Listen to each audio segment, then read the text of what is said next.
यो म सभापति बन्ने कुरासँग जोडिएको कुरै होइन। सबैभन्दा सजिलो अवस्थामा त म थिएँ। यति टेक्ने ठाउँ दिनुहोस् कि फागुन 21 गते देश र जनताको बिचमा जाँदै गर्दा नेपाली कांग्रेस पार्टीले भदौ 23 गते अगाडिको आफ्नो धेरै कुराहरूलाई बिसाएर नयाँ भएर आएको छ भन्ने मौका दिनुहोस्। त्यति भन्दा बाहेक मेरो कांग्रेसलाई, हाम्रो कांग्रेसलाई छाती फराकिलो बनाएर, शिर उच्च बनाएर यो हाम्रो कांग्रेस भनेर चिनाउन पाएको छ। के पनि चाहिएको छ। यो विशेष महाधिवेशन कतिपय साथीहरूले भन्नुभएको छ। आज पनि मेरो सभापतिले भन्नु वैशाखमा अधिवेशन भइहाल्छ, त्यो बेलामा सभापति बन्नु। मैले त्यस कारणले गर्दा भनेको मैले कुरा बुझाउन सकिनँ। यो म सभापति बन्ने कुरासँग जोडिएको कुरै होइन। सबैभन्दा सजिलो अवस्थामा त म थिएँ। मैले पार्टीको केन्द्रीय कार्यसमिति बैठकमा पटक भनेको छु।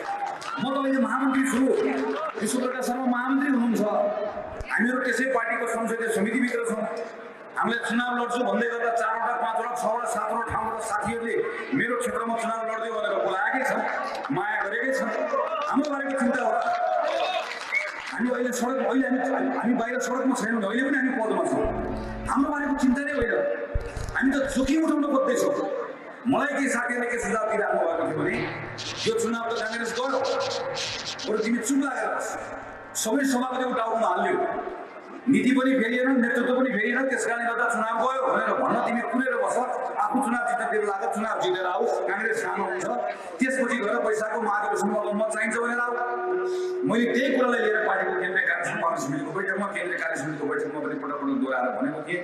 म त घरमा गएर सुतेर बसे पनि हुन्छ। विषय मेरो होइन, विषय नेपाली कांग्रेस हो।